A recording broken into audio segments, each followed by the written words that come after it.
ঘরে যদি ব্রেড এবং আলু থাকে তাহলে কিন্তু ঝটপট করে এই নাস্তাটা বানিয়ে দিতে পারেন। এত এত মজার হয়, এটা রমজানের জন্য সংরক্ষণ করে রাখতে পারেন ফ্রোজেন করে।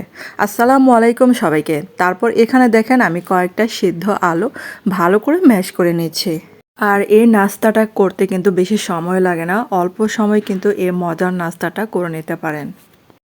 আর এই আলুর মধ্যে আমি দিলাম লাল মরিচের গুঁড়া, ভাজা জিরা গুঁড়া আর স্বাদ মতো লবণ দিলাম। এখানে ধনেপাতা কুচি, কাঁচামরিচ কুচি, পরে পেঁয়াজ কুচি দিলাম। এখন যে একটা ভর্তার মতো করে মাখিয়ে নিচ্ছি। আর আপনাদের কাছে ছোট্ট একটা রিকোয়েস্ট, যারা আমার এই চ্যানেলে নতুন আজকে কিন্তু এখনও চ্যানেলটাকে সাবস্ক্রাইব করেনি, তাদের কাছে প্লিজ অনুরোধ রইল চ্যানেলটাকে সাবস্ক্রাইব করে আমার পাশে থাকবেন। আর দেখেন এখানে যে কয়েকটা ব্রেড নিয়েছি, আর এই ব্রেডের মধ্যে দেখেন আমি এই যেরকম করে ভর্তাটা মাখিয়ে নিচ্ছে, আলু ভর্তাটা। তারপর এখন এই যে চিকন চিকন করে কেটে নিচ্ছে। আর এই নাস্তাটা যাকে বানিয়ে দেবেন সে আবারও খেতে চাবে, এত এত মজার হয়েছিল এই নাস্তাটা।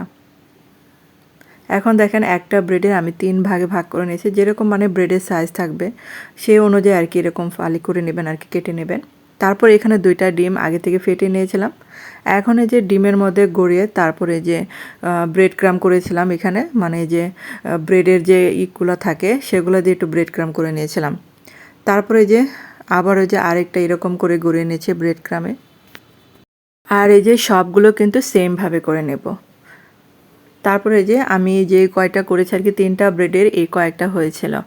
আর এখন এই যে তেলে ভাজার পালা। তো আগে থেকে চুলায় তেলটা গরম হতে দিয়েছিলাম। আর তেলটা কিন্তু বেশি গরম হতে দেওয়া যাবে না, কারণ পুড়ে যায় এবার। এই জন্য চুলার আঁচটা কমিয়ে রেখেছিলাম। আর ডিম দেওয়াতে কিন্তু এই নাস্তাটা আরও মজার হয়েছিল।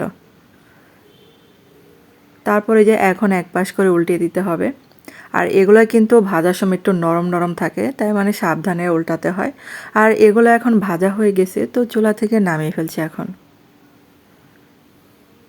আর আমার এই রেসিপি যদি আপনাদের একটু হলেও ভালো লেগে থাকে তাহলে কিন্তু একটা লাইক দিতে ভুলবেন না।